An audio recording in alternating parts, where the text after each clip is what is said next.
And just me spending 2 minutes at the start of the session, just clearing people back in. Maybe I do that bit during my edit then. We're recording, fellas. We're recording right now. Remember that bit that we did when we did the really quiet bit, and then we did the really loud bit to signify that we're recording. So, yeah, should we start? Yeah, start the session, shall we? All right, sorry, Your Majesty. Yeah. Jesus, you have somewhere to be. Yeah, I'm sure. Jesus, I'm sorry we're holding up your precious time. I've picked my first model here, right? All bow to I've that got old 9 more to holy do. Bob. I've built one. I've got 9 more. I've realised as well, and feel free, as you guys have been doing, just pointing out little stuff that I can improve upon. When I've been going through the edits, I realised the recaps are so fucking long. Oh my god! Fuck, Finally, realisation. This is why. No one said anything to me. We did. I was like, we did after. We say it every time. Recorded. We said that was a really long one. Write it out and read it out loud before we start, and then get it really nice and short and button it. It'll be amazing. Well, I don't realise. How about I've got one for you. We're back. Last week, those 3 dickheads were up to lots of shit. This week, they will do some more shit. Alright, in the last session, we rejoined the 9 hells within the metropolitan city of Alaghon as they went on a shopping session, everyone's favourite kind of session, where they spent most of their session debating the DM's character choices and the shop's prices, haggling with a strange and tranquil human wizard by the name of Halazar the Quiet. The party had purchased some much-needed equipment for the upcoming fight and decided to seek reinforcements from the guilds within the city. There, Gregory was reunited with a long-lost family friend of his and the father of his arch-nemesis, Rovan Mollarch, who was running the guild. In this brief exchange, he agreed to see what the guild could offer to aid the 9 Hells Company in trying to end the world-ending threat of Acererak. We pick back up with the 9 Hells as they have been told to wait till tomorrow morning for Rovan's assistance. So, picking back up, there you go, see, super short. What would you all like to Just do? like your penis, it's a dig joke. Fantastic start. I'd like to say, Oliver, I absolutely love that NPC in the shop. I think, full disclosure, we need to tell people that it's been 100 years since we last recorded. So I'd forgotten all sorts of things that happened last session. I got a really cool cloak. We met the coolest little stoner shop's owner. It was fantastic. Yeah, so you've been told, essentially, this wasn't in the last session, but I'm sort of doing the whole film cut of you guys had a conversation off camera with Rovan, who basically just sort of said, I'm going to see what I can do, and then you caught up a little bit and he said, wait till morning and I'll see if I can rope together some hirelings possibly, or some people to help with your upcoming battle. So you're currently in the city of Alaghon, still in the Fighters Guild. What would you all like to do?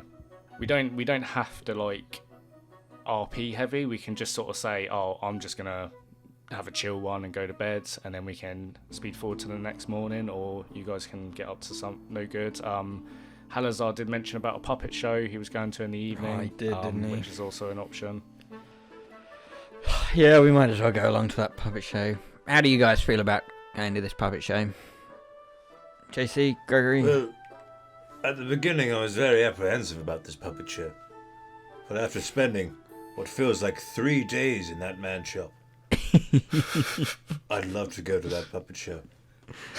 Yeah, that guy did seem pretty cool, didn't he? Well, yeah, come on then. Let's go along to this puppet show. Maybe his accent will stay as one accent this time instead of drifting all over the place. Alright, go fuck yourself firstly. Stop being mean to God. You what, JC? Nothing. Talking about accent shifting. Stop being mean to God. Right, so you're kind of just going to have a chill one, head to the puppet show, maybe link back up with Halazar, have a chill one. That sounds good. Okay, anything else anyone wants to do downtime-wise in the meantime? Like I said, you've got a couple hours if you want to clock up on. Can I open my box, certain please? Things. You did that, literally. I'm pretty sure you've done that in the city, and you've not been in the city all that long. Did he? Last time I remember he was waiting at the lake next to. Come on, it's been a month, real No, time. You did do it. You can do it the next morning. So if we speed through this process, if you Okay. remember before you go back to Roven, you'll be able to do it then, I'll say. Alright. Sounds good. Yeah. I mean, mate, I want you to open it as much as you want to open it. Like, we've been waiting like 2 years, alright? It's annoying at this point. I feel like all the rest Sorry, of us whizzed through our puzzle boxes. Poor JC keeps getting his fingers caught. Okay, so... Just out of curiosity, you- did you Mhm. have you picked the item inside? Did you do that when you gave me the box? Do you know what's in there already? So when I picked up the idea for these puzzle boxes on Pinterest, since we're like sort of recording, so people will find a similar idea on there.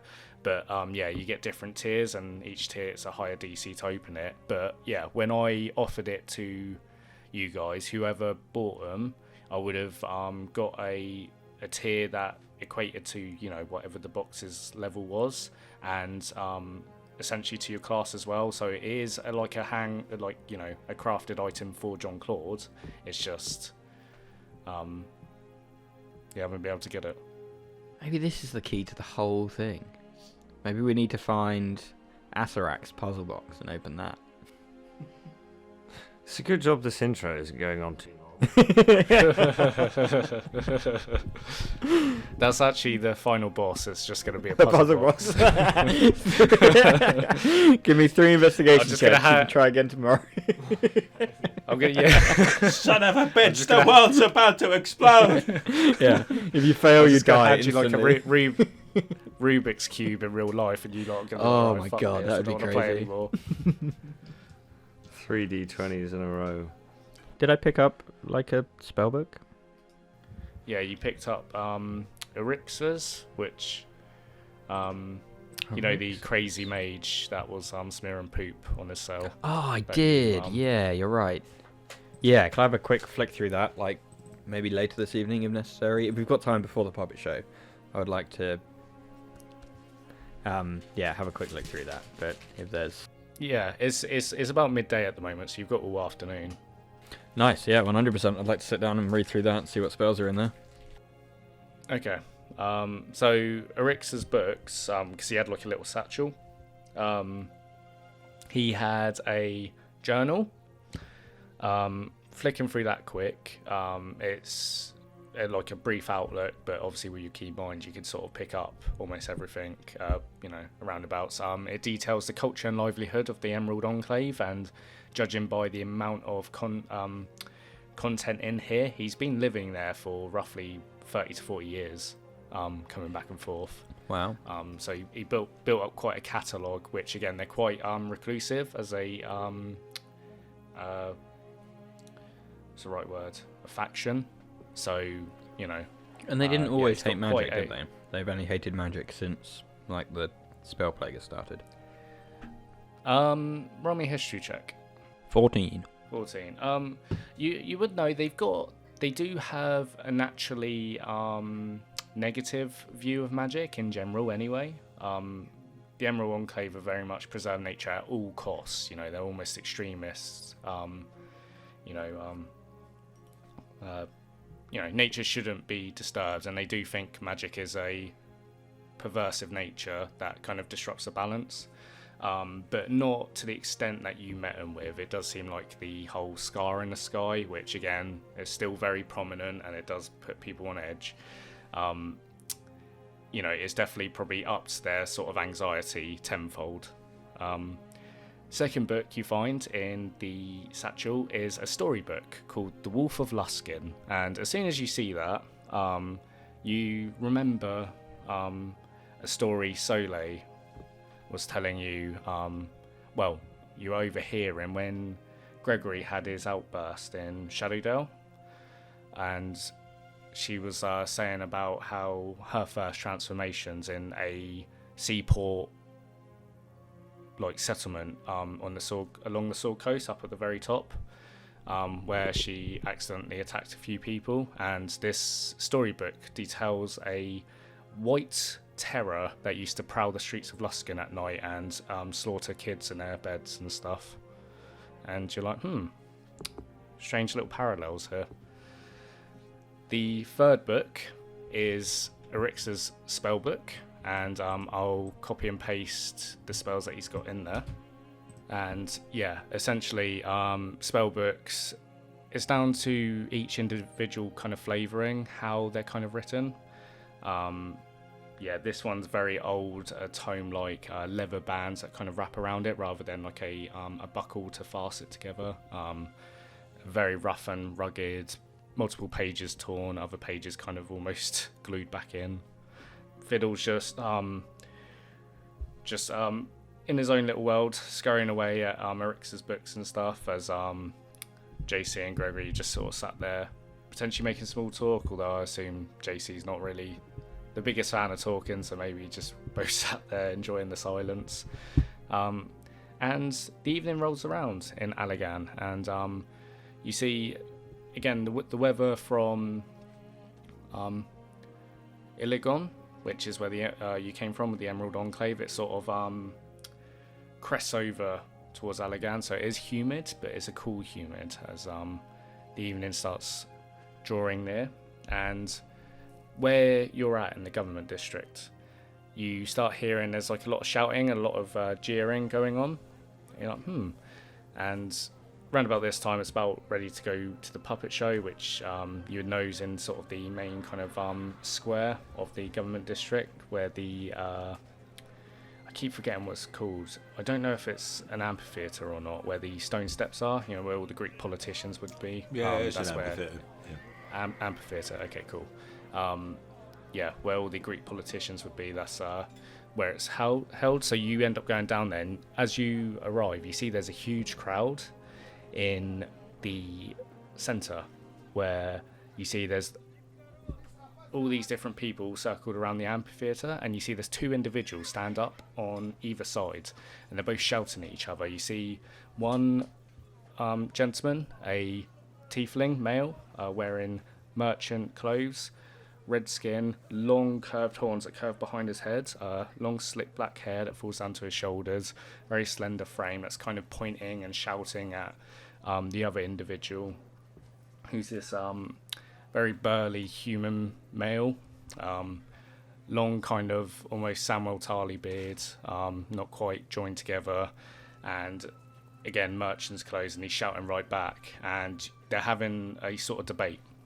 And from what you've heard before, you can ascertain this is potentially them trying to govern support for the next election in Alaghon. And about 5-10 minutes roll around, and they're finally taken down from the stands, and you start seeing the troupe that set up the puppet show start putting together the pieces as everyone starts going towards the amphitheatre to sit down, as it's now sort of become where all the audience members sit for the show. And as you do, you see a familiar human wizard looking fellow come next to you. He's like, "Hey, how's it going? You good? Chill. How's it going, my friends?" Hey. And you see Halazar come over. How's it going, Halazar? He's like, yeah, it's all good. How's you? I'm glad you decided to make it, huh? Oh, I've missed you, Halazar. Yeah, I mean, I didn't see you this morning, but I missed you too. Hey, this is Catriona, and you see he kind of gestures to an elven female next to him in this exquisite red, almost satin-like dress with a nice kind of pink semi-translucent scarf that wraps around her neck, and very beautiful to look at, and very pronounced features on her face, high cheekbones, wearing a full set of makeup with long blonde hair that's all kind of braided to one long braid that falls down to her right shoulder, and she just simply nods. He's like, yeah, it's, you coming to sit with us, or you? At this point, when she introduces herself, I assume I have some form of goblet. Yeah, drink whatever from one of the stands. Yeah, they're setting up stands with drinks and stuff, so you could go and buy Yeah. one for like 2 copper pieces. Yeah. As soon as she introduces herself, just do a quick spit tape. Hello. She just nods. She doesn't say anything, but to look at, she's just like stunning. Like, yeah, it does kind of make your heart skip a beat a second, and then you kind of look at like Halazar, and he does seem a bit away with the fairies, and he's not a bad looking bloke, but I don't know, maybe he's got something more about him. But yeah, they're locked arms, and he's like, well, you're more than welcome to come sit with us if you're so pleased. I'm going to lean down to fiddle on him and like, he's either incredibly wealthy or has a very, very large penis.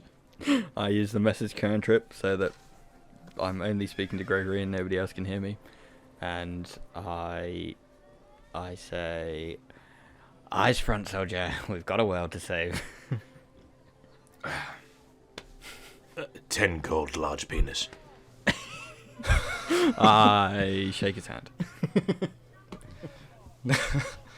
Halazar starts walking past. He's like, you come sit with us if you want it. Yeah, sure thing. No So pressure. what does Yes. he appear to be wearing? Is he wearing trousers?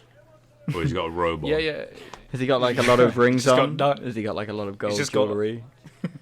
He's just got a loincloth and that's it. No, he's got again, similar to like what a lot of higher wealthy have. It's sort of merchant attire, but his look a lot more kind of wizard like. So he does have like a long cape that kind of gives that whole kind of roby effect, but he is wearing merchant's gear, so trousers, boots, and the like. Okay. I've got a plan. You've got a plan. Yes. Okay. We'll watch the puppet show. Oh yeah, definitely. I think I can see where this plan is going, but can't you tell? No. It's a surprise. Okay. Okay, so he walks up. You lot join him at the top of the steps, and you have to wait about 15 minutes for the show to begin. As everyone sort of starts rocking up, taking their seats. You see, once all the seats are taken, people start kind of standing by the side of the amphitheatre to kind of like get a glimpse at the show that's about to unfold. Everyone sort of there's like a large crowd, and they're all sort of chatting quite loudly until you start hearing a, and everyone sort of quietens down as the puppet show begins. There's not really, I don't really have a thing to take you through this, but what essentially the show is and what you will witness is essentially a retelling of the war between the Free States of Termish, which is still ensuing, and the Chondathian Empire, which is something I've homebrewed in, by the way. So it tells of the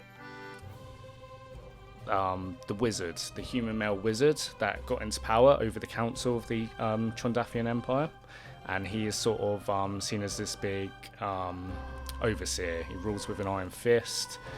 He's been in power way too long, but every time there's an election, no one dares depose him. And they have a strong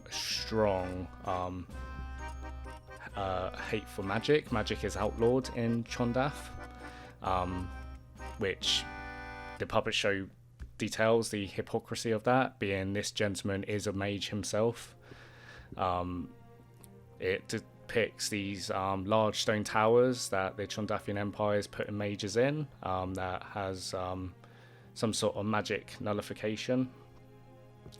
It details the scary wyvern riders coming over and burning your cities down to dust. And it details sort of almost like the end of the world, doom and gloom, but it's also for those of you that are sort of savvy with city life and seeing like kind of politics on some sort of scale, you can see this is almost like propaganda in a way to sort of galvanize the people into sort of standing up against the Chondathian Empire, so this doesn't happen to Alaghon. As you see, like so many of the free states have been taken over already. A single tear rolls down my cheek.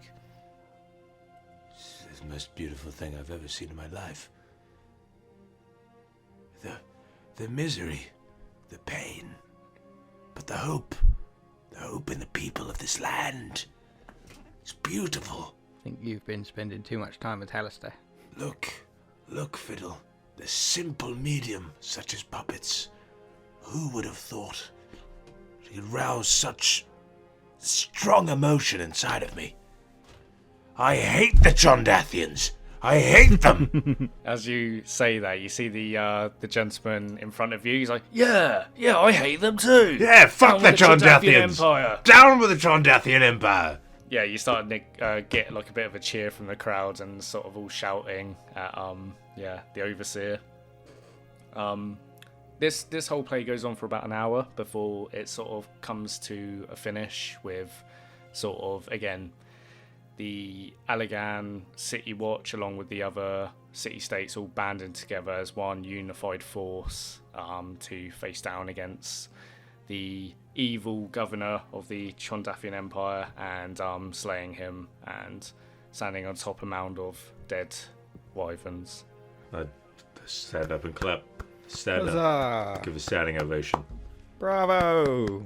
Bravo! And you start hearing like just cheers from the crowds and I'm like, yeah, Bravo! Bravo! Encore! You start seeing the crowd start dispersing, and see Halazar, who's sat next to one of you, starts to stand up with Catriona, and he's like, that's good stuff, huh? Yeah. Do you enjoy that? Yeah, It's the most it was beautiful thing I've absolutely ever seen in amazing. my life. Just a quick question. What's your net worth? What? Oh no, That's a nothing. Just a random question. It just popped into my mind, you know. Well, cool. Anyway, so I'm heading over with Catriona to the Naughty Harpy. If you all wanna tag along. Yeah. That sounds And what like I mean, an excellent idea. drinks are on you I gotta because you're stand up. drinks are on you I because gotta you're so stand up. rich. Like, oh, there appears to be a large piece of rock in the way. I'd like to fake fall down and just pull his trousers down if I could. I stare intensely. Roll me a performance check, I guess. Oh, it's 15. 15. Okay. Don't know what be good. Sure. Okay. Acrobatics. All right. So you go to how do you do this? You just sort of falling down, but kind of lunging for his trousers. Yeah, I pretend to fall over a rock like very dramatically. It's like, oh no! As you fall down, Halazar unfortunately does sidestep you as you go kind of fall forwards. As you kind of like fall down a little bit before catching yourself. As he did manage to roll higher. Oh, So we He's didn't like, we "Oh." didn't see anything. Didn't see anything, no, unfortunately. We're gonna go to sleep. Yeah. well, it's a shame. You could have at least tried to help me a little bit there, Halazar. It would have been nice. So sorry, man. I'm just, just don't be as clumsy next time. I suppose you've got a point. Oh, look, what's that over there?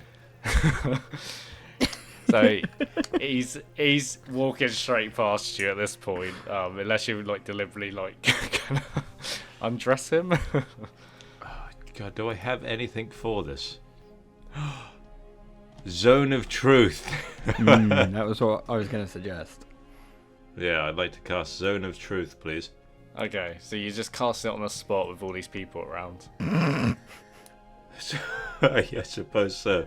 I go wait, because he's gonna know that you're casting something, and if we're going that way, if we're just gonna like downright ask him and not try and find out without him knowing that we're trying to find out, I might as well just ask him and like force his mind to tell the truth.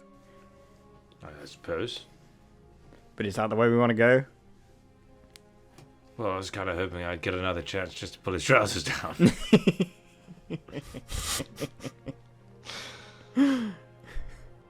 I mean, or she's just with him because he's a really cool guy and she loves him. As you're having this loud conversation in front of Halazar, Whoops. Gregory, give me a wisdom saving throw, please. It's a 23. 23. Okay. Okay. So he gestures for you to follow, but it doesn't take hold. Oh. I go, whoa, hold on, what was that? What did you just do? Listen, like you can come along later if you want, but we need to me and Catriona go in now. So Did you just Before try you and cast go. a spell on him? Did you just... you lot are like talking about taking off my trousers. Like I don't really know. We what- just need to know, Yeah, Halazar. We need to made know. We made a silly bet about the length of your penis. We would just like to know. Just give us a broad scope. And then I'm going to take his hand and say, please, tell me the truthful length of your penis as I cast suggestion on him. So, wisdom saving throw, 21. He got a 22, unfortunately. 18 plus 6. No, 24. Sorry. He's looking at you dead in the eyes, Sidil, and like he's not blinking at all. And you're like, did it work for a second? And he's like, well, if you come along later, you might, find out. Damn you, Halazar! Damn you! Just tell us how big it is. He takes his hand away from you, Fiddle, and he's like holding him up. He's like, look, I thought you lot would chill, all right, but I'm not about this, all right. I want to have a good time, okay? Yeah, that's fair. Why are you That's fair. shouting? Why are you shouting, man? Like, chill, all right. I like you guys, and I'll buy you all a drink if you want to come along. But if you don't, So you it's are all wealthy. kosher as well. So you are a wealthy man. I can afford a drink for each of you. Yes. We're sorry, Halazar. We're We sorry. may have acted too rashly. We've do been away this. from people for a long time. I get the sense that this is a common reoccurrence, you guys. Well, we do make stupid bets occasionally.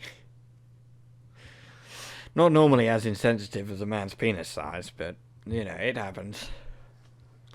Right, you coming along then, or are you just gonna stay here talking about penis sizes? Yeah, come on, let's go. There you go. So he leads you all to the what's the right word? The nicer brothel of Alaghon, I guess. A nicer establishment for the nightlife, called the Naughty Harpy. And as you get over there, you see there's this tall 3-story building.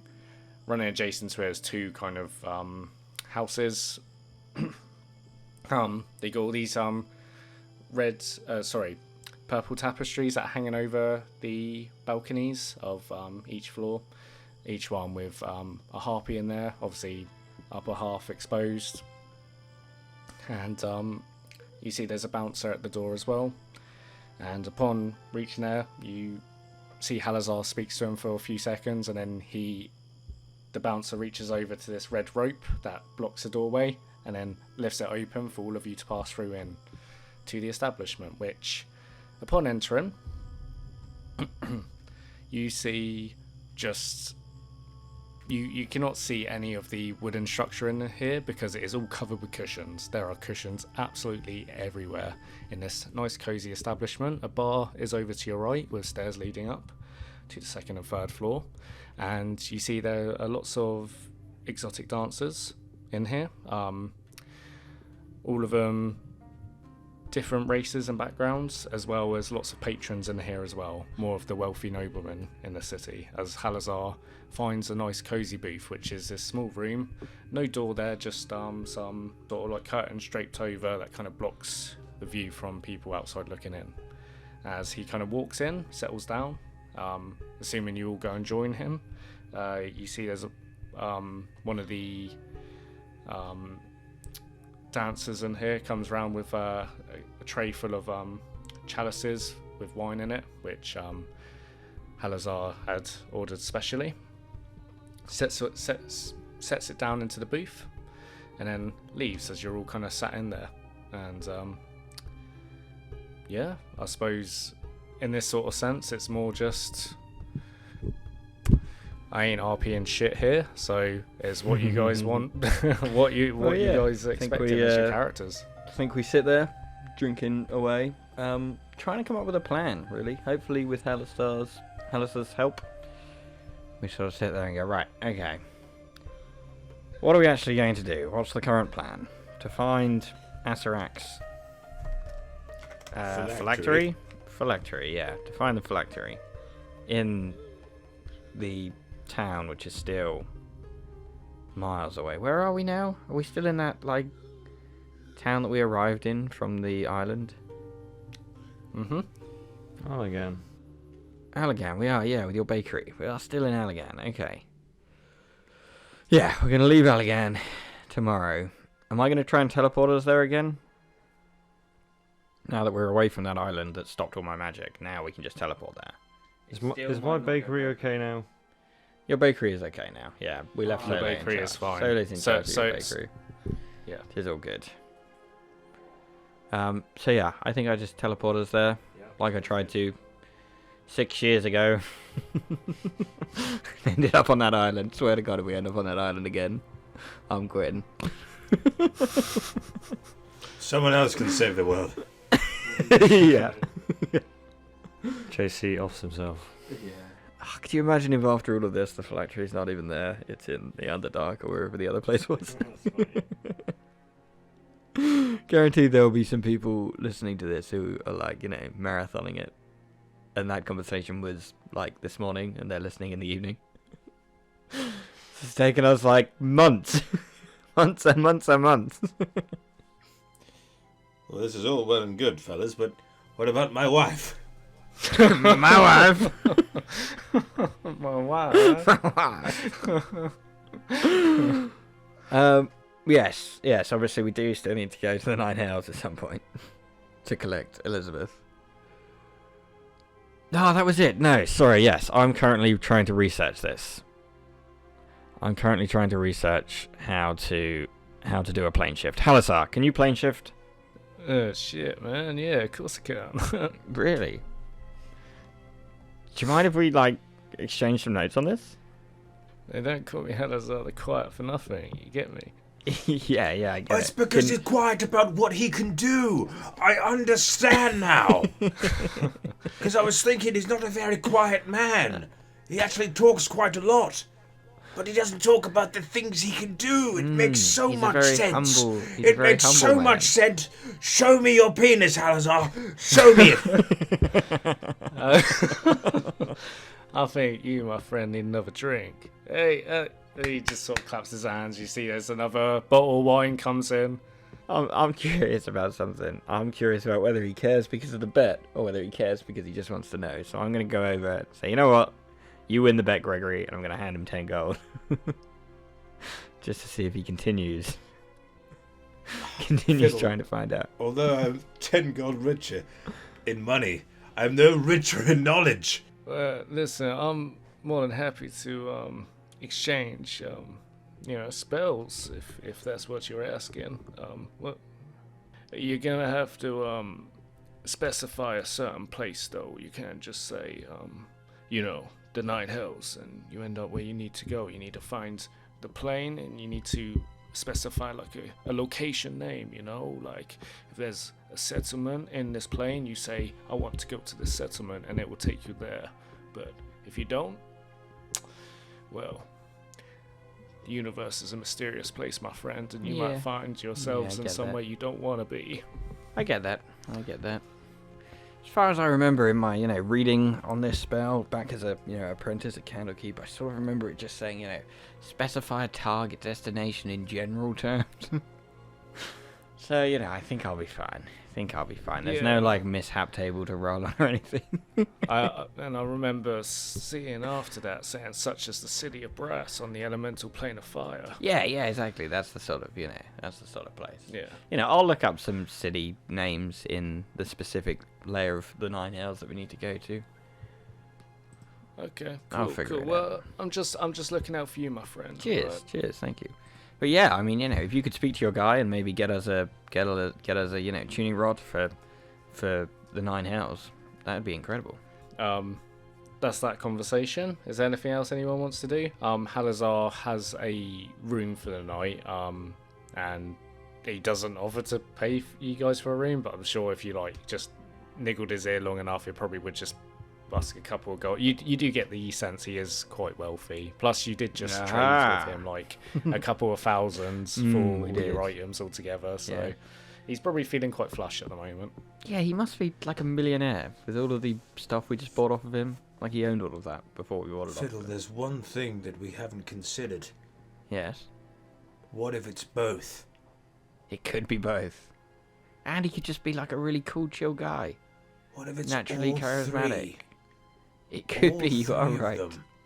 It could be, alright. We could do like the normal human being thing and just speak to this woman. As you are both sort of had a couple of goblets now, and you're sort of debating whether he's got like a humongous dong or not.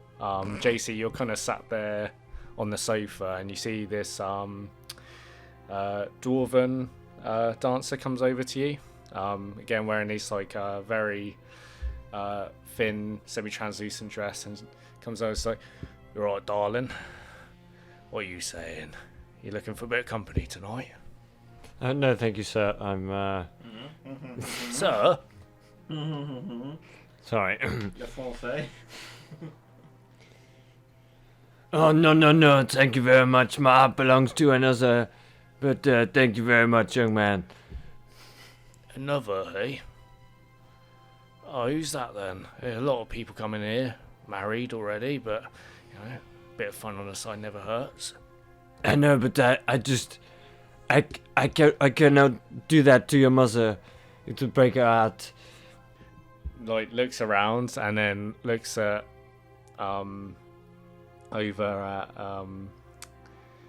Fiddle and Gregory, and then, you see the dwarven girl kind of leans forward and whispers in your ear. JC is like, "I'm in room 17. Come meet me." And kind of leaves, and as soon as you hear that voice, it just instantly, you recognise it in a second as Belladonna's voice. She was checking up on you. It was a test. You succeeded. These games. Room 17, I go. Room 17. Straight there. Okay, so Gregory and Fiddle, you see this dwarven girl comes into the booth, speaks to JC for a second, leaves, and then JC sprints off after the girl. Oh, Belladonna's not going to be happy about that. I had no idea that was his type. No, not at Never all. would have guessed it. Not at Never all. would have guessed it. You really have to give it to JC. He's many things, but he is not discriminatory. No, not in the slightest. Like, Belladonna's a very attractive young girl. Not dwarf-like at all. But, apparently he doesn't care about her much. The first dwarf who whispers in his ear turns his head. JC, as you run to room 17, you come up to the door, and then you're sort of there, and you see it's closed. Are you knocking? Are you just opening it? What are you doing? A knock. Je suis knock. Okay, so you knock, and you hear this voice come through, so saying, "Don't be shy, come on." I would like to open the door, please. Okay, so you open the door, and there, standing before you, He's a dwarf. With my girlfriend's voice. you see Belladonna standing before you. She's currently sort of change shape, and the kind of small dress that didn't fit the dwarven shape before kind of falls to the ground, and then she kind of walks over and then puts on a dressing gown and then turns around to face you as you kind of close the door. She's like, I was hoping to find you here. How are you? Yeah, good. I'd like to go give her a fist bump.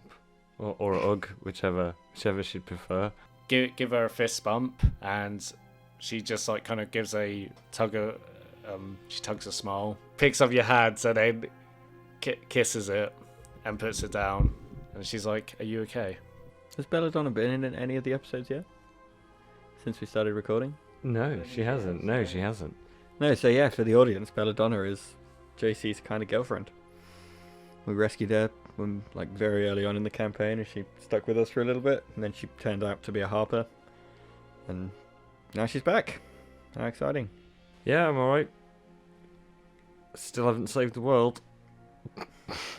She chuckles at that. She's like, "Yeah, I know. I've been chasing you across the world.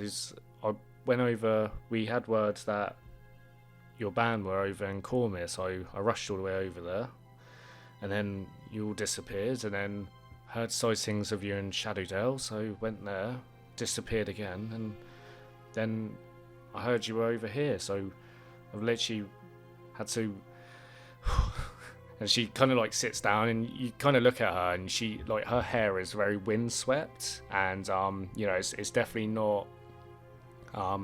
She's always kept it in like kind of like a long ponytail, but it's definitely like not been kept at all. And you see she's travelled quite a bit in a short amount of time.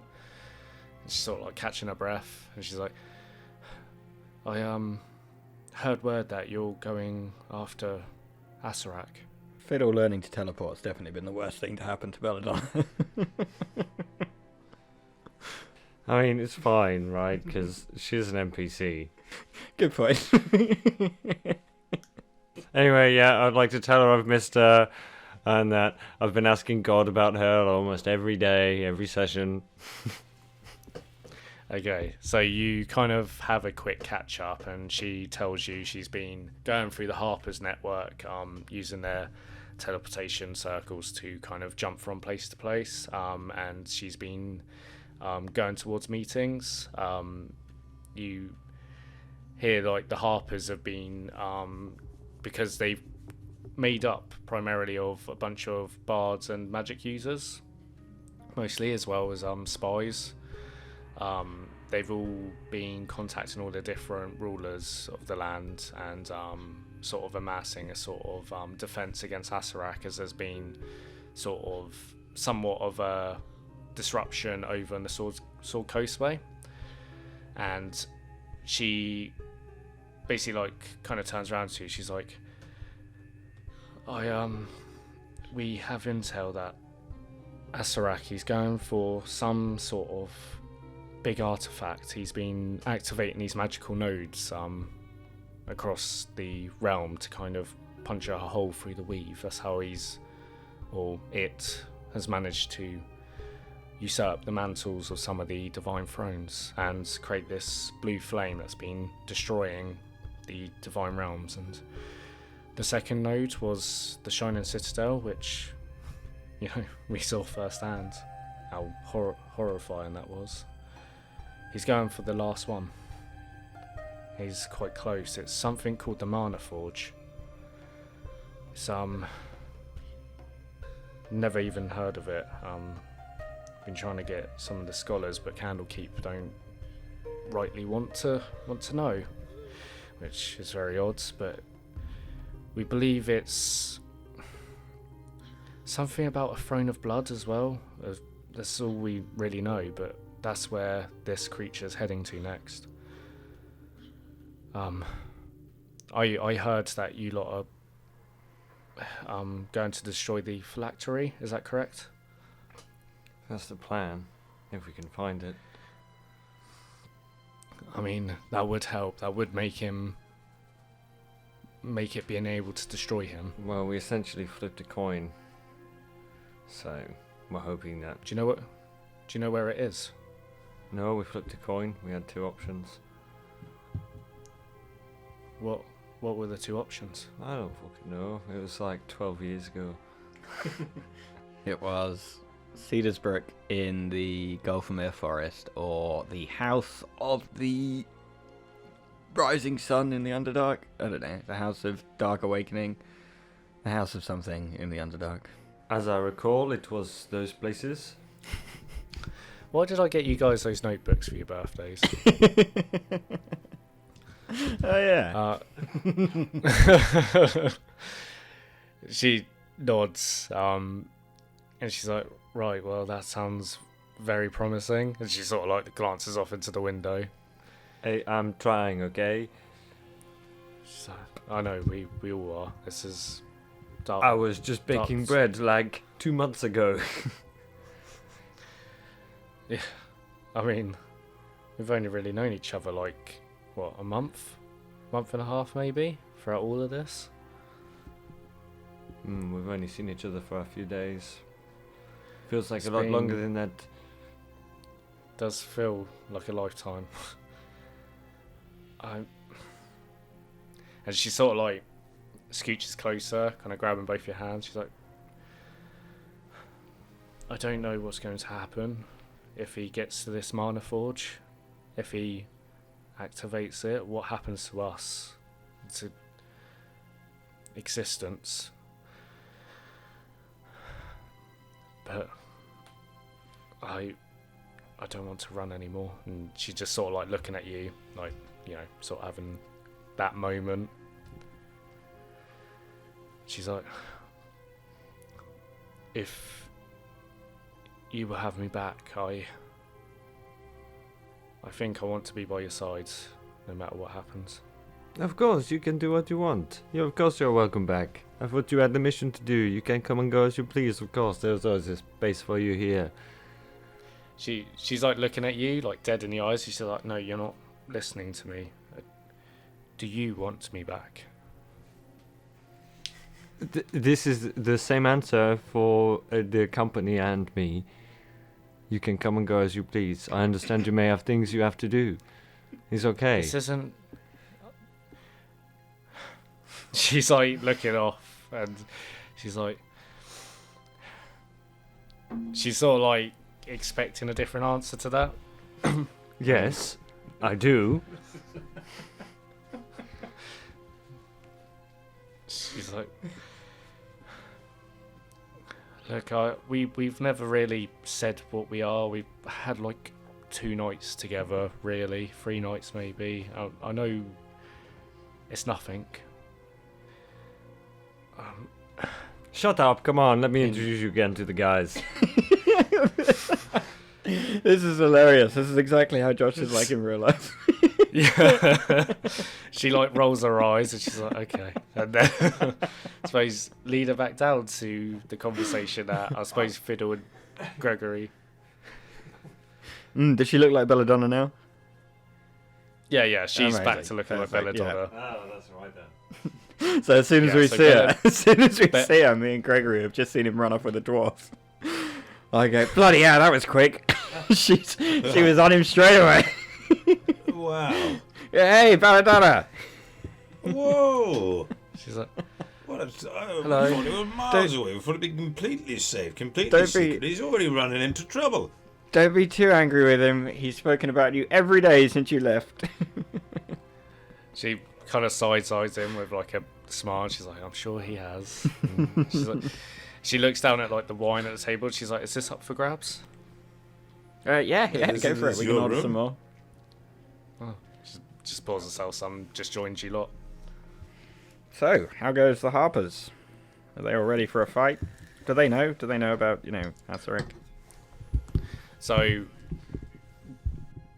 without running the risk of repeating myself too many times, she basically kind of says everything that she told JC just now, about the Harpers, about kind of unifying sort of different leaders, different kingdoms in the world. So Border Kingdoms, Waterdeep, Baldur's Gate, Neverwinter, all them.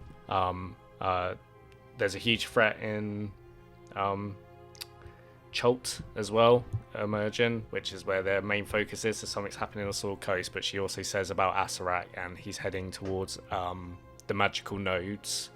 The last one, which is the Mana Forge, which is essentially all he needs to kind of puncture Wow. the weave and completely destroy it. Well, I'm very glad that there is somebody who is more competent than us at diplomacy also trying to grab allies to this, because so far our diplomatic efforts have been a total disaster. We have made more enemies than friends, and nobody seems to want to help us, so I'm glad that you've been more competent there. we'll do the big bad boss fight, obviously, but I'm glad you've got some allies to help us along the way. How long do we have until he gets to the Mana Forge? I couldn't tell you. And even so, it's fruitless to even attack him while Yes. he's Yeah. not invulnerable. If this makes sense, like Yeah. this is why I came to join you. You found a way to expose his weakness, and if we destroy the phylactery, we can destroy him. If we don't destroy the phylactery, it'll just come back again. Yeah, I really hope that this, is as good as we hope it is, destroying his phylactery. I really hope so. I tried asking John Claude where you were heading, but he didn't seem to know where the phylactery was. Do you lot have a better heading? We know it's either The Gulthmere Forest. Cedarsbrook in the Gulthmere Forest, or in the House of Dark Despair. Come on, Oliver. House of help Dark- me out. Dark Consumption. House of Yes, Dark I Consumption. know. That's the one. Yeah, in the down below, in the Underdark. I've heard of this. This is from the children's book, isn't it? That's the one. Yeah. We decided it was either in one of those two places, and we figured that Cedarsbrook was easier to get to. So yeah, we're heading there. We tried to teleport and got thrown way off course. Ended up on the island of no magic. So yeah, we're about to teleport tomorrow. You mentioned that you were hopping around the continent using the Harper's network of teleportation circles. Yes. I would very much like a conversation with you. Any teleportation circles you can remember? Do you have like a little book or something of them written down? I know the Harpers wouldn't like that information shared quite so much, but dire times. It would be amazing if we could jump around more efficiently. Well, this is why I've been sent here to help you lot. Fantastic. They've identified you as, I suppose one of the good ones, but I had to tell them they're mistaken. We're heroes. We're heroes again! Yay! She pulls out her book and hands it over to you, Fiddle, and there you see it's like entire catalogue of Harper Network teleportation circles from each major city in Faerun. Incredible. I look at it all very quickly and remember all of them. They're not so you do notice they're not in like the castles themselves. They're all in like abandoned warehouses or basements. Oh my god, they're amazing. all secret places. This is incredible. Thank you very much, Belladonna. I would kiss you, but JC's right there. Yeah, maybe another time. We're still sort of trying to figure out what our boundaries are yet. And she looks over at JC. So, assuming you all go to beds, if you're getting rooms individually, it's 2 gold pieces each. If you're all sharing a room, it's just 2 gold pieces shared between you. Belladonna's already got a room, JC, so if you want to borrow hers for the night, you I are think maybe more me than and welcome Gregory to. share a room. If you want a Gregory. Fine. Nice. Okay, so you both share a room. You're both what's the right word? Propositioned several times as you go up towards your room by different people within the establishment before you all bed down for the night. You all bed down for the night. You all benefit from a long rest Nice. and wake up in the morning. As What happened with Belladonna and Start- JC? what about them? Oh yeah, you can JC, you can roll me a performance check if you wish. Put me on the spot like this. And I have -1 to performance, you know that. Yeah, can you get advantage? I mean, I think you got like a nat 20 on your like first night together, so it's sort of like she's gonna, She'll be understanding. If yeah, you get a nat she 1 understands. -1. You're under a lot of stress. It's all good. You're like what middle aged now, 30s, 40s, JC. Nice, an 8.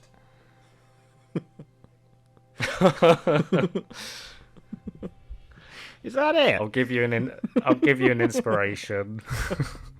He's got an inspiration. Nice. So you can use that inspiration and then he's going to give you another one. Cool, fine. No, I'm not going to give you another one if you got one already. Well, this is a silly thing to use it on then. Well, don't use it then. You just never use it anyway, so... I'm saving it for when I'm about to die. Okay, fair enough. I'm attached to JC. Alright. So, Belladonna gives you a good old pat on the back after, and then you both go to bed. And morning rolls around. You start smelling the nice fragrances of fresh bread being baked in the morning, as you start hearing the some people in the establishment going to bed as you're waking up, and some people sort of setting up for the next day as you all start rousing from your sleep, and one by one all kind of making your way downstairs. They don't serve breakfast here. You'll have to find breakfast elsewhere. But I assume you're all heading towards Reuven, Monarch, the Fighters Guild.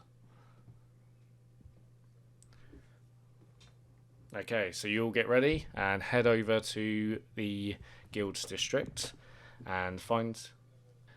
So, you head into the Fighters Guild. You see Reuven there, again, clean shaven.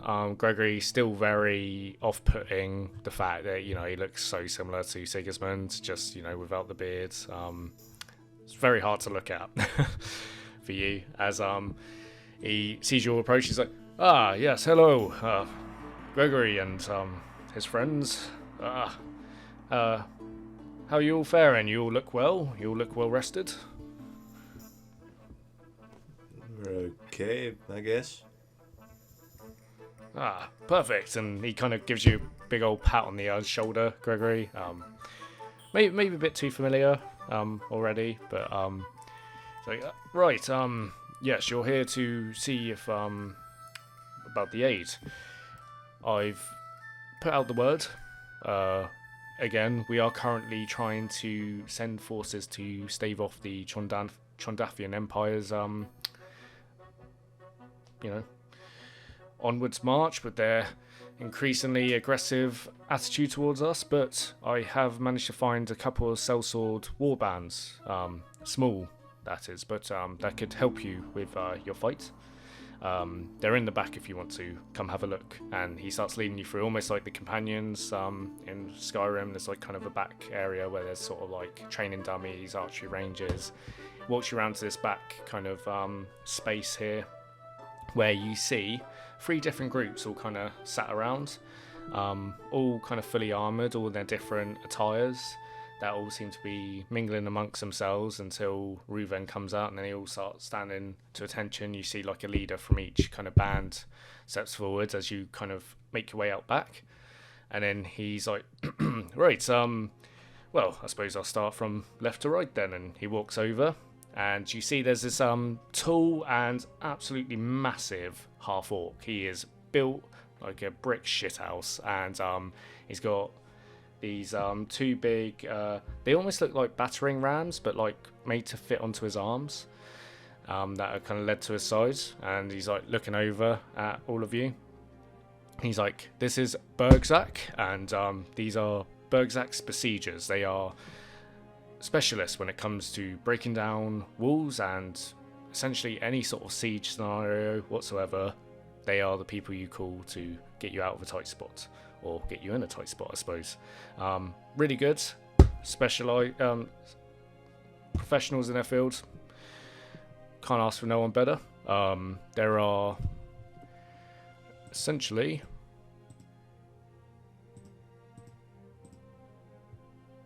there's 15 of them in total.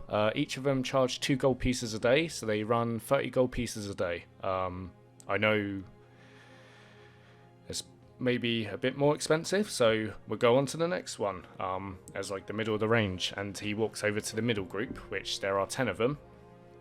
And here you can see there's all... The leader of them is a slender elven male, got a hood up, very roguish in nature. And he's like, these are the Serpent's Kiss. Anyone you want assassinating and done cleanly, as well as leaving no trace behind, these are the people you call. There's 10 of them here. 2 gold pieces a day, so 20 gold pieces a day for you. And I'll tell you what, if you need someone that's going to end a war before it even begins, I wouldn't recommend anyone better. But if you're looking for even cheaper, and then he walks down to the 4th one, and here you see there's a couple of almost essentially like low-level adventurers. You see at the front a female human with a bow and arrow in the back, and she's got this banner next to her that has a flag on it with a cross on it, a white cross on a blue background. And he's like, these here are Haven Cross Adventurers Guild members. They are a band of 6, and they've come all the way over from roughly Scurrenbell area. They're always looking to do some good deeds and essentially get a good payday as well. 2 gold pieces a day, 6 of them, 12 gold pieces a day in total. So these are the 3 that I've come up with. What do you think? I like it. We'll take all of them. I think we can actually afford all of them. I was thinking that if I pay 600 and would it be 620 gold pieces to hire them all for a 10-day? We'll leave that as a deposit. If Acererak isn't dead in a 10-day, then of course we'll pay however long it takes. But we'll take all of them, I think.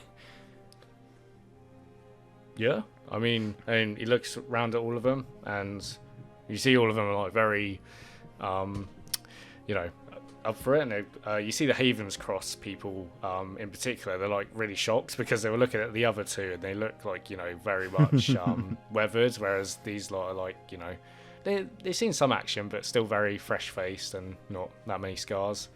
As they're all like looking around, they're like, oh yeah. And you see Bergzak's like, I'm happy to collaborate on this contract here. Sounds good. What's an Acererak? So, let's start at the beginning. Welcome to the Nine Hells Mercenary Company. You will all maintain independence within your own factions. You will essentially be given free reign about how to best assist us as the main core of the company. We are trying to defeat Acererak, who is responsible for the giant tear in the sky. He is an otherworldly entity. We think a lich. We are currently going after his phylactery. And essentially, we're going to leave it up to you guys. Use your professional discretion. Help us out wherever you can. We have contacts in the Harpers, which we will be happy to share with you. And yeah, listen to their coordination, I guess, and try your best. We're going to hire you all for a 10-day. As you can tell, my companion here isn't much of a military strategist. We should stress very heavily that this is going to be very dangerous. Oh, yes. And we'll need the bulk of all of your skills combined. Expect death, and a lot of it. Hopefully mostly on the opposing side. But I need to know 100% you're all prepared for this. You see the elven, slender elven male, the roguish one of the Serpent's Kiss, step forward. He's like, well, I mean, this is why we charge the money we do. Exactly. And to make sure you're all completely prepared for death, we would like you to choose one member of each of your party to die right now. You see Reuven like steps away. He's like, cool. Nah, I'm just joking. I'm just messing with you. But none of you flinched, which is a good sign. He's like, you see Reuven's like laughing, but still looking at you, Fiddle, because he doesn't know you for shit. So he's like, right, well, I guess we'll settle up the paperwork. It will take no more than an hour, right? Yeah, I suppose. You said you're all heading to Cedarsbrook, correct? That's the plan. Right. Have you any intel on Cedarsbrook? Yes. You not heard? No, we haven't. We were just going to show up and find out what the situation was. We were a little bit worried that it was going to have been consumed by some horrid hellscape. Is that what's happened? Yeah, 100%. Like, it's not there anymore. Fantastic. Well, is it easier to go to the Underdark first? Are you asking me? Yep. In your professional opinion? the Underdark is a terrible place. I would not recommend it for anyone. I mean, when I say Cedarsbrook's not there, I think I'm maybe over exaggerating. It's still there. It's just heavily under attack. There's like the words is that there's this writhing. I didn't really believe it at first. Like, it's a huge blue flame as tall as a mountain that's just wreaking havoc through the forest, and these like white pasty like creatures with claws. I've been told like ghouls or something like that are running havoc everywhere. Nice. Well, at least we know what we're up against. Well, good luck with that. So what do we all Well, think? no, A bit of a good luck with that with you. bit of a blue sky thinking, big old collaboration event. What do we think? Is it worth you guys all coming with us to Cedarsbrook? Like right now? I'd say so. I would. Yeah. How do you guys feel about that? If we're going to go into a big old hellscape of fire and death, it would be good to have some more experienced people with us. You see, Bergsack's like, I've faced down death many a times. Nice. Sounds good. Amazing. So 620 divided by 3. That's the idea. So yeah, you've got basically allies that are going to help you, depending on what you face for as long as you pay them. Amazing. Yeah, and the idea is we've paid them for a 10-day. If Acererak still isn't dead by the end of this 10-day, they'll get paid for another 10-day, and that will continue until Acererak is dead. Okay, good to know. Yeah, they all seem like able-bodied and willing mercenaries. That as long as the gold flows, they're willing to do what you want. Fantastic. So yeah, you sell up your payments, all that stuff, and you see Reuven's like, oh right, so I don't know if you've considered this or not, but the distance to Cedarsbrook is about 250 miles. So if you're all going to march there as a group, it's going to take you, I would say, about 14 days. If you manage to hire a carriage or a couple of carriages to take you all there, potentially. I don't know if they're going to take you all the way, the carriage for hires, but Do I have a teleportation circle? Do I have one for Cedarsbrook? for Cedarsbrook, Where is the closest one to Cedarsbrook, maybe? you would have one for Firemain Cathedral. Oh yeah, that sounds pretty good. Do we know how far that is from Cedarsbrook? Walking. That would be. I'm just going to give you a rough estimate because I don't have an accurate one, but I'd say it'd be about 40 miles off. Okay, perfect. Sounds good to me. So yeah, I'm going to tell them all, I can do a teleportation circle to get us there. Or get us to Firemain Cathedral anyway, which, is off in the mountains near Cedarsbrook, about 40 miles away. How many can you teleport at one time? Everyone? Well, I will cast a spell. There will be a 10-foot diameter circle on the ground. That will then become a shimmering portal, and for the next 6 seconds, whoever runs through it will get teleported.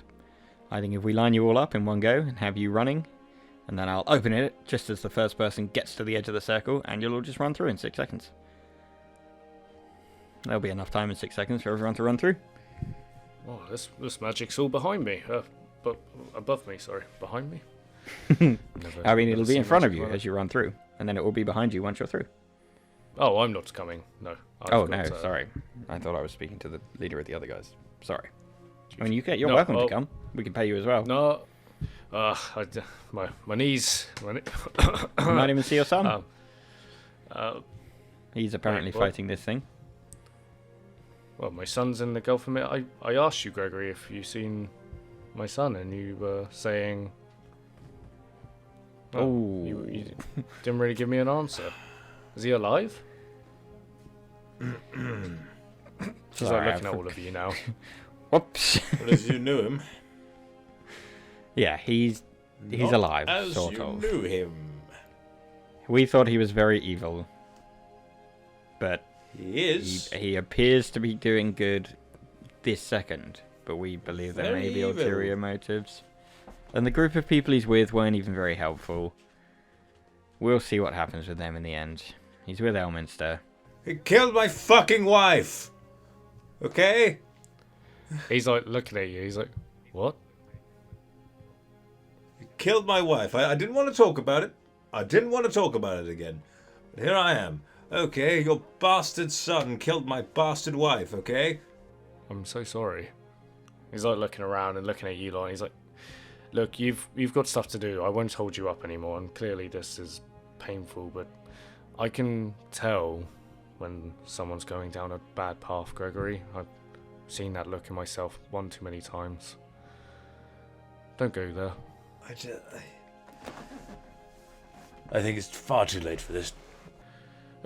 He sort of brushes up and he's like, you know, as the sort of laddie lad thing, he's like, right, well, anyway, I suppose I'll leave you to it, magician.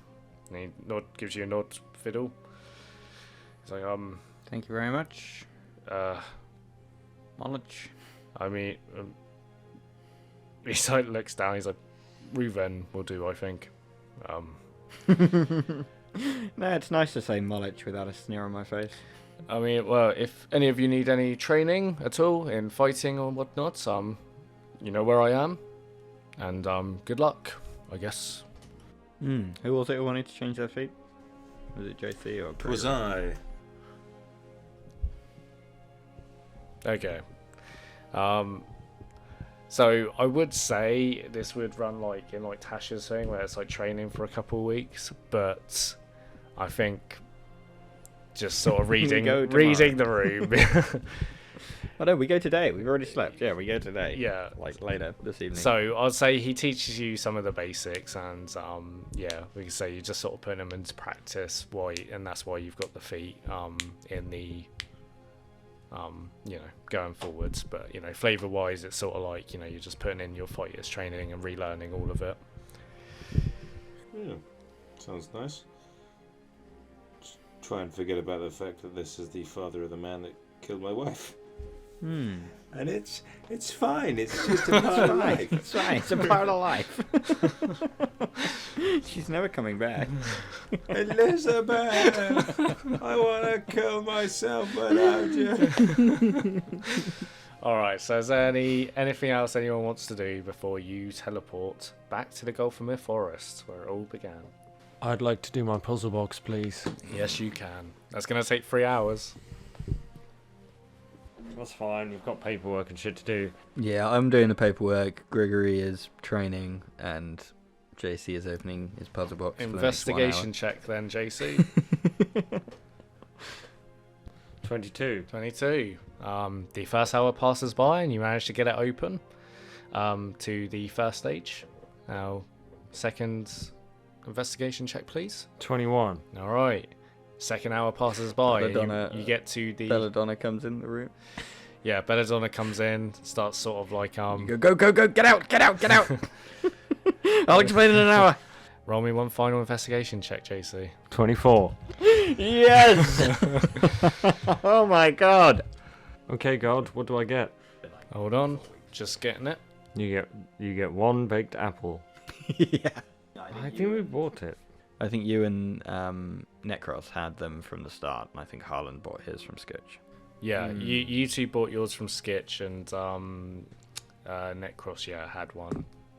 Me and JC both bought them, which is why ours were different rarities. Mine was like not the top tier rarity, because Sketch only had one of each rarity, and Necros got his from like pre-story stuff. Did Necros ever get his open? Oh, he did, and Black Razor was in it. Yeah. Black Razor was in it, then he got sucked into a portal, then Gregory ended up with Black Razor from some devil. Yes, very convenient. It's been a good story so far. At least that's what we hope. Email us at campfirecompanions@gmail.com to tell us if we're wrong. Actually, can you comment on the YouTube video? It's better for the algorithm. This is a good point. Yeah, remember to like and subscribe. Ding that bell. Ding. Everyone ding our bells. All right. So, JC, as you get into the second hour and you found like a nice corner just to carry on, and you are wired in. You're like, Jesus, this might be the last time I do this before we end up, you know, right into like the final breast of this adventure you're on. So you just get some extra motivation. Belladonna comes in, you're like, no, not now, and she leaves as you carry on, and you sort of just go into like a different headspace, like almost daydreaming, but you're just so wired into this box, and it opens, and you're not even like paying attention at first. You're just sort of assuming, like preparing for the pain to like clasp on your fingers once more, and then the disbelief washes over you. As you look down, you see it's open. That same black hole, a black void inside the box where the lid opens, and you see this floating item that just kind of hovers in the middle of this black void, ready for you to grab. Doesn't look any bigger than a little badge that you would pin on your chef's jacket, and it's got these different sort of it's almost like Egyptian in style, how it's sort of designed, with these wings that all kind of spread out around it, with blue sapphire crystals that inlay the gems inside. You sort of, no one's noticed you do this, by the way. Like Fiddle's busy doing all the paperwork, and Gregory's training in the training ground. Yeah, I think if you come to me with it, I sort of see the box in your hand, see the item in your other hand. Just my jaw hits the floor as my tankard rolls out of my hand. That also hits the floor. No. I go, no way, you did it! No freaking way, bro. Talk about good timing. Come on then, what is it? What'd you get? Is it an incredible bow or a really cool arrow? Or is it that piece of gold in your hand? It's this old biddy's brooch. Okay, stand back. I assume it's cursed. I pull my spellbook out of my pocket, lay it on the table, open it up to a page, start reading through the incantation. So I sit there cross-legged, the item sat in front of me in the middle of the book, and as I start reading, my eyes glow green and the item like floats in front of me as I cast Identify. And you identify this item as one Scarab of Protection. It's a beetle-shaped medallion. The inscription on its surface revealing its magical nature, and it provides two benefits to the person. The first benefit has advantage on saving throws against spells, but the second benefit, and where the Scarab really comes into its own, it has 12 charges.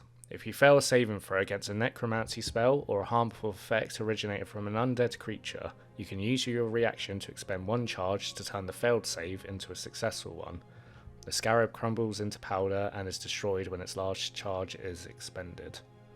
So every single harmful effect coming from Acererak. Requires attunement. Yeah, that is a bit rubbish, but still, every single harmful effect coming from Acererak as an undead, you'll just be able to like... It's essentially a like, little shrug it off. protection bubble against anything like that can like instantly kill you, really. Right, we're ready to teleport. Yeah, alright. Fantastic. Let's get the fuck out of here.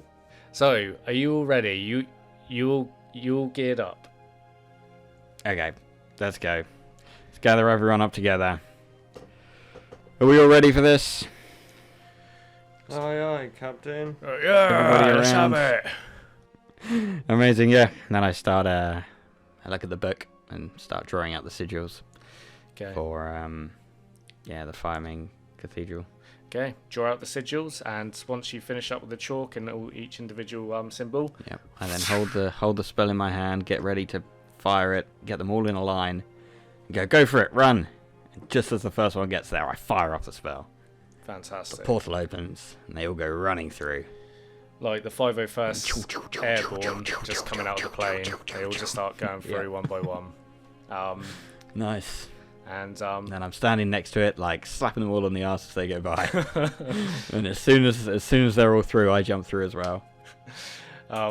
as you'll go through this timey-wimey, warpy holey, and then you'll kind of shunt back through.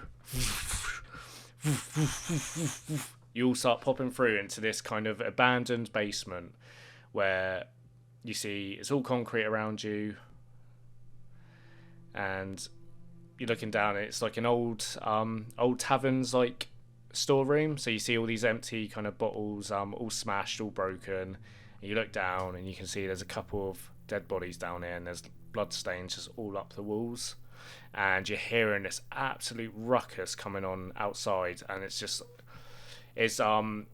shaking the ground, and you're seeing all the stone rubble kind of like drops from like the basement roof every so often, and it's this almighty 6 seconds goes by. Oh dear.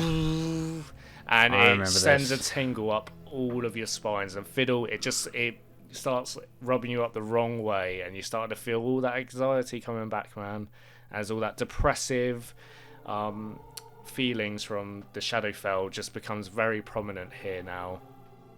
So, to give you some exposition, as you'll kind of lead out of this basement, and again, with all of you in here, you are all very cramped, especially with Bergzak and all his warband members who are all kind of burly half-orcs. You all kind of have them shovel out one by one. As you do, you come out into this desolate plain of darkness. As you look around, and the Firemain Cathedral, or at least the settlement that was there, it's all crumbled down to ruin. And it looks almost like in the Shadowfell, when you're looking at a settlement that it mirrors, it's all more decrepit and torn and twisted, like a Tim Burton-esque sort of feel.